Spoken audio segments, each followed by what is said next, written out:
Hey guys, how to check in online on Lufthansa.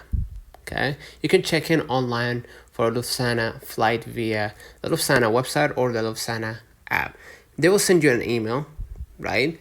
That you need to check in early before flight. Okay, so you can avoid all the manual work, right, that you have to go through.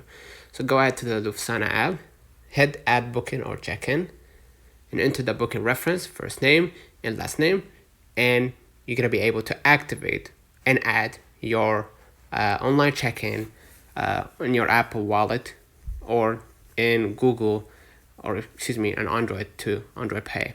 So yeah, you can start as early as 30 hours before departure, some cases 48 hours, and you will need your booking reference, the number as we mentioned, travel ID to complete the process. After checking in, you can print your boarding pass, like download it as a PDF file or have it sent to your mobile phone, or and if you're using iPhone, add it to your wallet. So don't forget to like and subscribe. See you in the next one.